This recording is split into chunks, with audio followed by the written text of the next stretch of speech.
La Voz Universal TV presenta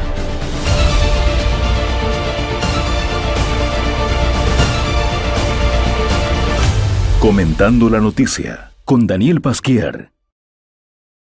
Está usted en su programa Comentando la Noticia, una vez más en esta serie que llamamos Para propuestas o alternativas políticas inteligentes, pues unos electores también tienen que ser inteligentes.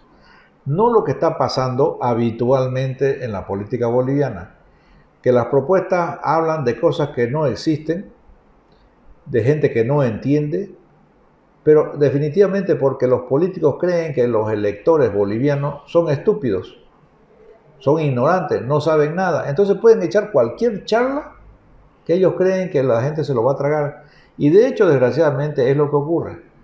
La mayor parte de la población pues vota sin saber qué es lo que está votando, qué es lo que ofertan los políticos y menos cómo lo van a hacer.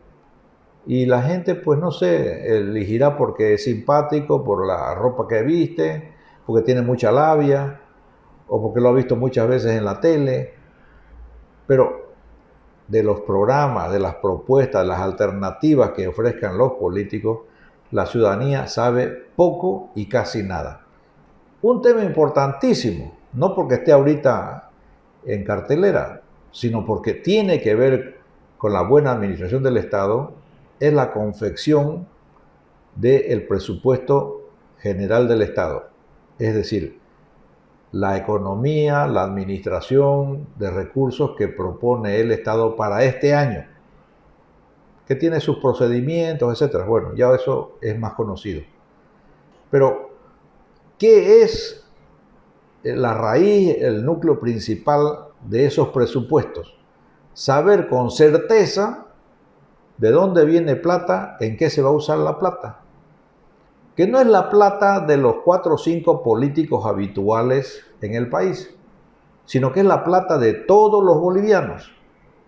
Y por tanto, tendrían que mostrar programas claros y al mismo tiempo rendir cuentas de esos recursos. No se debería de ir ninguno del gobierno una vez ejercido su plazo o cumplido su plazo sin rendir cuentas. Y obviamente o va a la calle o va a la cárcel, porque es que no hay otra opción. Tenemos al licenciado Gonzalo Chávez. Muchas gracias por estar acá. Gracias, Gonzalo, por invitarme, doctor. Lo invitamos con frecuencia porque es un hombre que sabe y hasta ahora ha sido muy correcto en sus apreciaciones. No solamente porque esté acertado en muchas de ellas, sino porque además tiene esta intención, explicar, de alguna manera enseñarnos de qué va toda esta historia que solamente entienden los 4 sabios que hay allá arriba de hace 40 años hablando de lo mismo y sin resolver nada. Así que, licenciado, gracias nuevamente por estar acá y un tema peliagudo, a ver cómo nos lo explica. ¿En qué consiste el presupuesto general del Estado? Bueno, el presupuesto general del Estado es el cúmulo de presupuestos de todas las entidades públicas. Todas las entidades públicas que se van agregando hasta tener un presupuesto general de todo el Estado. Se incluye municipios, universidades, gobernaciones, nivel central del Estado, empresas públicas, Fuerzas Armadas, policía. El conjunto de todo eso es lo que nos dice, presuponemos que esto se va a ingresar y presuponemos que esto se va a gastar. En función de eso el gobierno dice, en función de eso hacemos el presupuesto y se le asigna, digamos, X cantidad de dinero a las entidades públicas. Eso supone de entrada de que tiene que haber primero certeza de que las cifras que se manejan, si no son exactas, pero tienen que ser lo más próximas a lo real posible. Así es. Deberían ser, son casi constantes en muchas instituciones, entonces dice más o menos esto es lo que vamos a gastar porque es esto lo que estamos recibiendo. O sea, por decirle, usted agarra y dice, durante los últimos 3 años he tenido un incremento del 2-3% en las recaudaciones tributarias, entonces presupone que el siguiente año también va a tener ese incremento y eso lo refleja en el presupuesto. Eso como que obliga a generar credibilidad, o sea, la población debería estar como segura, confiado en que eso que se está diciendo se va a cumplir. Así es, O se va a hacer un esfuerzo grande por cumplirlo, ¿no? Claro, o sea, que el Estado va a tener los ingresos suficientes y que muchas obras que se están presupuestando van a tener los recursos para hacerse realidad. En este caso, lo primero con lo que hay que contar, imagino, es con los recursos más seguros. Habrán recursos probables y habrán otros que dependerá, pues, ¿no?, de la situación económica mundial, que hay más créditos disponibles, que hay más facilidad de llegar a alguna institución. Más o menos la situación de Bolivia ahora, ¿qué es lo seguro, qué es lo probable y qué es lo que más o menos es fantasía? Lo seguro, digamos, son los recursos tributarios, que con eso el gobierno paga sueldos y salarios y mantiene el Estado. Y lo probable son los créditos que le vayan a asignar, pese a que el gobierno hace las gestiones, no siempre se aprueban en el Congreso y por lo tanto no es seguro que entren esos recursos. Aparte de que las instituciones financieras internacionales también a veces están blanditas y otras están más... Claro, o sea, hay algunos créditos que dicen que los suspenden, otros créditos que están en espera y bueno, no se ha demostrado, al menos en los últimos años, que ha habido más de 3.000 millones de dólares que pese a que están en el Congreso aún no han sido aprobadas, ¿no? Cuando van al Congreso, esos posibles ingresos vía crédito, ¿ya van gestionados o aprobados o cómo es la cosa? Ya. Usted hace la gestión del financiamiento ante el organismo de cooperación internacional, al financiador, y una vez que ha logrado un acuerdo con el Viceministerio de Inversión Pública, comienza todo el recorrido que va para llegar al Ministerio de Economía. El Ministerio de Economía presenta al Parlamento el requerimiento de la operación y el Ministerio es el que tiene que aprobar el endeudamiento. Pese a que ya está preaprobado por el financiador, mientras el Parlamento no apruebe, eso no puede entrar como deuda del Estado. A ver, en el Ejecutivo, el gobierno, presidente y todos sus ministros pueden tener una idea muy buena cómo conseguir plata de alguna parte. Con esa buena idea la gestionan a la entidad financiera de donde sea, consiguen de allá la seguridad de que se les va a prestar, pero tiene que pasar por la aprobación del Congreso. Tiene que pasar por el... Si no se aprueba el Congreso, no pueden entrar esos recursos al Estado. Cuando se habla de que no nos aprueban en el Congreso, el Congreso está haciendo bien, ese es su trabajo, ¿no? Su trabajo de él es observar para dónde están yendo los recursos. O sea, porque si no el nivel central, el Ejecutivo pudiera sobregirarse en el endeudamiento y dejarlo reventado al país. En este caso, el trabajo del Parlamento es fiscalizar los contratos y a dónde están yendo esos recursos. Tiene responsabilidad el Congreso. También. Tiene que aprobarlo o no aprobarlo. Sí. Y no hay pataleo del Ejecutivo. Dice, no me lo aprobaron, pues no me lo aprobaron. Claro, fíjese en el tema de Yanine, cuando Yanine estuvo de presidenta, el gobierno, los parlamentarios del MAS le vetaron todos los accesos al crédito, a la firma de crédito. Si consiguió recursos fue por curso directo de unos recursos del Fondo Monetario y una ampliación del contrato con Brasil que le generó divisa. Fuera de aquí, la señora no tuvo acceso a ningún tipo de crédito. O sea, fue bloqueada por el Parlamento para que no tenga ningún tipo de ingreso. Ahora, esto da la impresión de que tiene que ser el juego normal, ¿no? Así es. O sea, no es raro que la observación venga del Congreso y diga, esto no marcha por X razones, ¿no? Así es. O sea, no hay pataleo, es decir, justificado. No. Es justificado que el Ejecutivo proponga y es justificado que el Legislativo observe, ¿no? Claro. Esto es a raíz de que venimos, sobre todo este último año, con un discurso desde el Ejecutivo que trata de argumentar de que si las cosas no van bien es porque en el Congreso no le aprueban lo que ha propuesto. ¿Hasta qué punto? Bueno, porque estaban acostumbrados en la época de Evo Morales, que tenía mayoría en el Congreso, que todo lo que ellos pedían se le aprobaban sin ver. El día de hoy, o sea, se ha fraccionado el MAS y no tienen la cantidad de diputados y senadores suficientes para aprobar y tienen que gestionar. O sea, ya no hay esa obediencia total que le dicen no. O sea, aquí hay cosas que que hay cosas más importantes que se deben aprobar y el gobierno se encuentra con problemas, ¿no? ¿Qué pasa, licenciado? Porque esta es una preocupación de todos los bolivianos.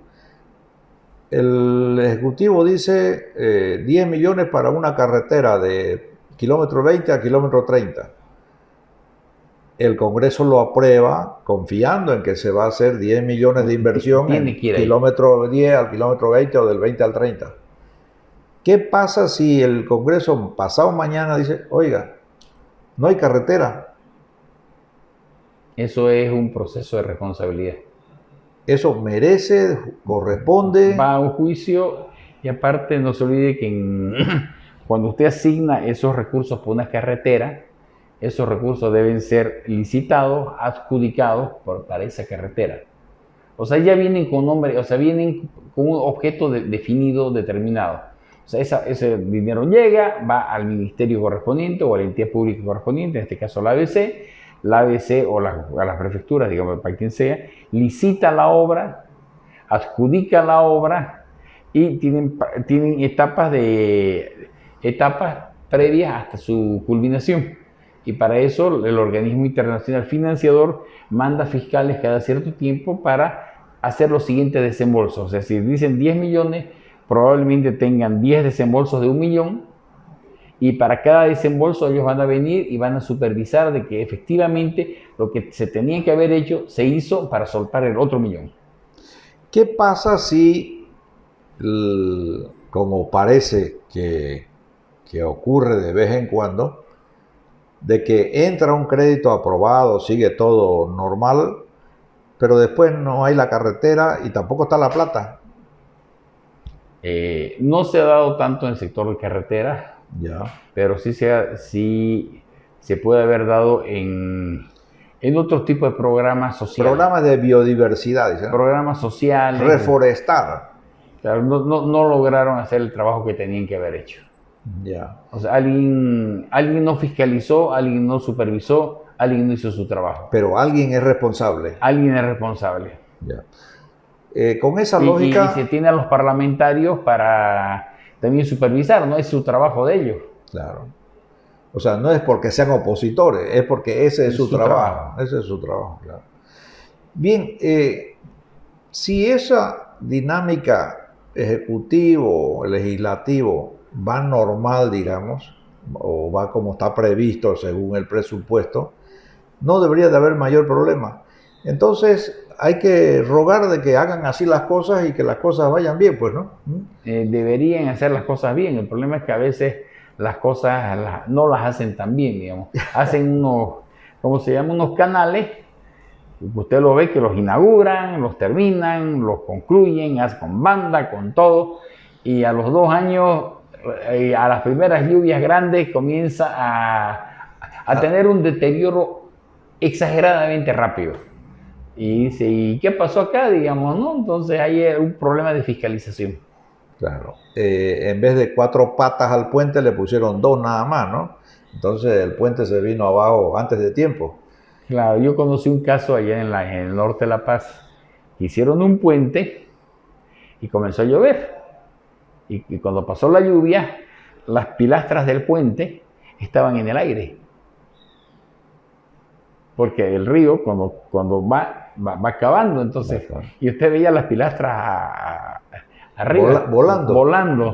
Entonces se tuvo que hacer una cantidad de obras adicionales para que Claro. eso se Es estabilice. posible que eso es lo que ha ocurrido con unas obras en el norte, en el Beni concretamente, ¿no? De puentes nuevos que en la primera subida de agua, pues, se fueron, ¿no? Claro. Hasta con los pascaneros que estaban debajo del puente, ¿no? O sea que, bueno, es de esperar de que se proponga, se gestione, se consigan los créditos y que se fiscalice, que se aprueban, comprobando que realmente eso es correcto, está bien hecho y que además se va a invertir en lo que está previsto y que dure lo que está también previsto. A mí me llama la atención de que acá a veces se inaugura hasta una calle y ya el día antes de la inauguración la están remachando, ¿no? Pues ya está partida, ya dio un pozo, no sé qué. Yo me acuerdo en Europa, oiga, que los contratos en carreteras concretamente estaban garantizados por 40 años. Yo no sé si esas son más duras que esta o qué es lo que ha pasado, ¿no? Pero se ve, ¿no? Que se puede construir bien para muchos años y lo que no dura muchos años es que no está pues bien construido, ¿no? Claro, sin tomar en cuenta aquí la ciudad de Santa Cruz, cuando vinieron los del Cuerpo de Ingenieros de Estados Unidos que ponen las losetas, que crean las primeras losetas para Santa Cruz, que fue apoyo de ellos, la fábrica de losetas, esas losetas duraron eternamente, un montón de años. Sí, porque sigue todavía. Sí. Y las que la cambiaron, las nuevas que cambiaron, comenzaron a tener problemas. ¿No? O sea, algo hacían antes bien y ahora no las hacen tan bien, digamos. Usted me ha recordado un caso bien concreto. Tenía yo un amigo que ya ha muerto, que hacía estos trabajos, ¿no? De pavimentar calles y cosas por el estilo. Y todo estaba bonito en un barrio que conozco bien, pero se les ocurrió hacer unos arreglos en una avenida que estaba cercana. Entonces desviaron el tráfico por esa calle para evitar el accidente. Todinas se rompieron, pues, ¿no? Es que esas losetas eran pues hechas de otra manera, hechas, etcétera. Las de aquí aguantaron 40 años, las de aquí resulta que a la primera que pasaron colectivos, camiones, todo desapareció, ¿no? Ya después se supo que tenían la mitad del grosor que tenían que tener, etcétera, etcétera, ¿no? Así que, bueno, pensando bien y esperando que las cosas mejoren, que no ocurran de nuevo eso, la mayor parte de los ciudadanos no sabemos exactamente de dónde viene la plata, ha dicho usted antes, de los impuestos. Pero aparte de impuestos, ¿qué otras fuentes importantes en Bolivia de ingresos al Estado? Bueno, la parte más fuerte que se tiene en el Estado es el tema de impuestos, ¿no? El impuesto, el IDH, que es un impuesto a los hidrocarburos y derivados, el impuesto complementario minero, los impuestos a las importaciones de mercancías hacia Bolivia, y después tenemos otro tipo de impuestos, son más de locales, como los impuestos de consumo, como es el IVA, el IT, impuesto a las utilidades de las empresas. Ese conjunto es la mayor fuente de recaudaciones del Estado. Si comparamos impuestos directamente al ciudadano, el impuesto al IVA, el abrir un negocio. Si decimos esto es tanto, ¿cuánto corresponderá más o menos a ese tipo de impuesto, a ese otro que es por explotación de recursos naturales, porque, bueno, el país montó lo que hemos tenido durante estos 20 años, una red de ductos y una fuente de gas importantísima. Bueno, y todo consistía en bombear gas, y de ahí salía un fuerte ingreso al Estado, ¿no? Claro.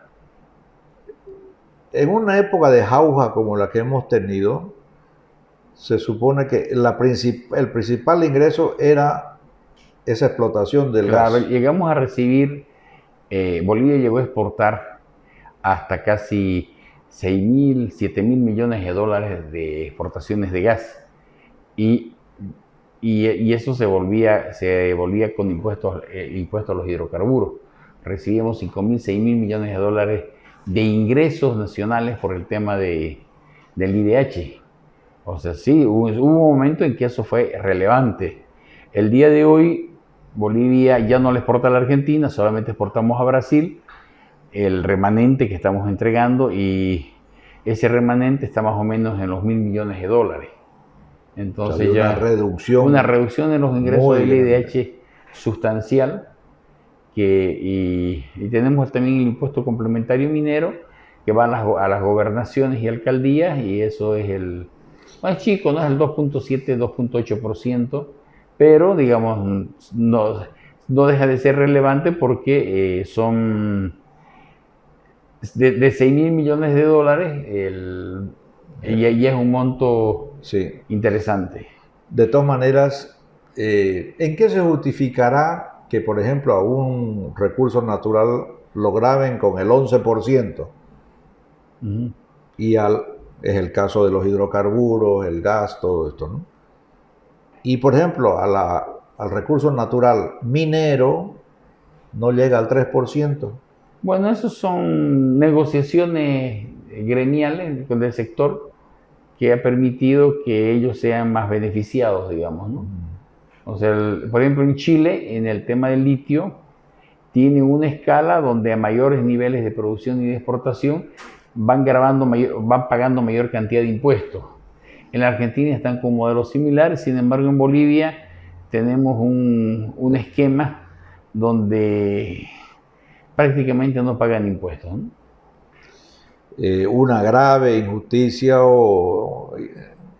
en el tratamiento a los potosinos por un lado, a los venianos por otro, a los productores de hidrocarburos, porque a uno se le saca más y a otro se le saca menos, ¿no? Bueno, cuando se hizo la ley del IDH, quedó claro, ¿no?, que todo lo que se recibía como Estado era para distribuir. Había que distribuir, tanto es así que ¿cuántas plata del impuesto al directo a los hidrocarburos quedaba para yacimiento? La respuesta es 0. O sea, yacimiento no recibía un peso, porque había que distribuir a las universidades, al fondo indígena, a las gobernaciones, a las regalías, a las alcaldías y el IDH. O sea, había que a las Fuerzas Armadas, a la policía, a todo lado, pero no iba esa plata para yacimiento, porque supuestamente yacimientos era un administrador y tenía operadoras que iban a pinchar a riesgo propio. Si les iba bien, sacaban gas y iban al negocio a mitades con yacimiento. Entonces, de lo que sea positivo para la empresa, iba 50% para yacimiento y 50% para la empresa exploradora que hacía la exploración. Sí. Que después de eso cambió el esquema y le dijeron, bueno, vamos a hacer distinto, 1783, 17% para la empresa petrolera y 83% venía para el Estado, pero como te voy a dar el 83%, te voy a reducir tus costos operativos, tus costos de inversión, te lo voy a descontar, te voy a descontar un montón de cosas y no te voy a obligar a seguir invirtiendo en exploración. Entonces la empresa dijo, bueno, gano 17, soy operadora, no tengo que hacer estos gastos, acepto el contrato. Y toda esa plata, ¿en qué se fue? En inversión, transferencias a los municipios, transferencias a las universidades, al fondo indígena, crearon un montón de... En esto quisiera hacer un comentario cortito, ¿no?, que viene de una charla previa con usted. Es decir, fue el peor esquema, sí, para mantener una empresa fuerte y cada vez más fuerte, para que sea competitiva en el mercado, que tenga para explorar, que tenga para seguir buscando más gas, pero justamente a la que debería generar más, se le cortaron los ingresos. Le cortaron. ¿Y eso es por ley? Por ley. Bueno, el que inventó la ley esa debería estar corriendo ahorita por algún desierto como el de Atacama para ver si... Perfecto. Hemos hecho mal las cosas, pero estamos en la etapa casi final del recurso gas. Quedan esperanzas de que eso se revierta si no se cambia la ley. La verdad que no. O sea, hay que ser honestos, sinceros. Cuando se comenzó teníamos unos recursos hidrocarburíferos, no se exploró, no se pilló más gas, no se hizo nada. Y revertir esto es difícil por una sencilla razón. Uno produce porque tiene mercado. Y cuando usted deja de tener mercado, no hay para qué producir. En este caso, Argentina, que sí tenía una dependencia total del gas boliviano, el día de hoy le sobra gas con el tema de Vaca Muerta, y Brasil le sobra gas con el tema del presal. O sea, nuestros clientes que teníamos, nuestros mercados, a quien le teníamos que producir para vender, ya no nos necesitan. Entonces, ¿para qué van a pinchar en Bolivia si no van a tener a quién venderle? Un panorama ciertamente preocupante, ¿no? Porque inmediatamente si se hace algo será para consumo interno nada más. Para garantizar que tengamos consumo interno y que no importemos gas en los próximos 2-3 años. Que ya eso sería la tuti, ¿no? Porque tendríamos que pagar. Es que como Santa Cruz es tétrica la situación. ¿Por qué? Porque el consumo de electricidad de Bolivia es más o menos el 75% es termoeléctrica, pero el 100% de Santa Cruz es termoeléctrica. Depende del gas. Depende del gas. Y el gobierno ha estado trabajando fuertísimo en Ibirizú, en Miguillas y en otras plantas hidroeléctricas en el Valle y en el Altiplano, en La Paz, para garantizarles energía eléctrica hidroeléctrica.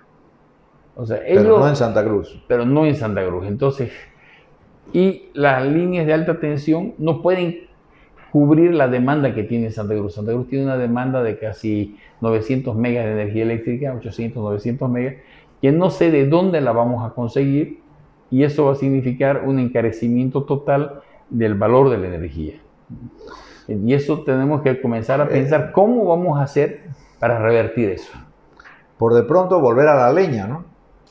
El gobierno está trabajando con plantas eólicas, el gobierno está trabajando con fotovoltaicos, el gobierno está viendo de hacer cosas de ese estilo. Eso pero no es sostenible. Claro, en otro momento entraremos en ese tema porque todo eso existe, pero no va a sustituir nunca en la cantidad que necesita. Y no es sostenible, o sea, cuando hay viento se genera, pero no es eso, la ventolera no es eterna, la iluminación no es eterna, o sea, ahí tiene picos y mínimos, y eso tenemos que ver cómo vamos a hacer para potenciar la industria, porque la industria sin energía no funciona.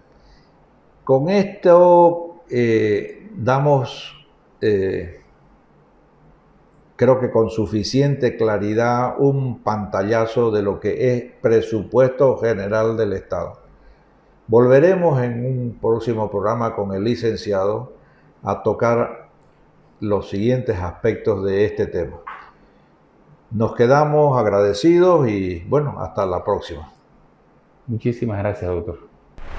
La Voz Universal TV presenta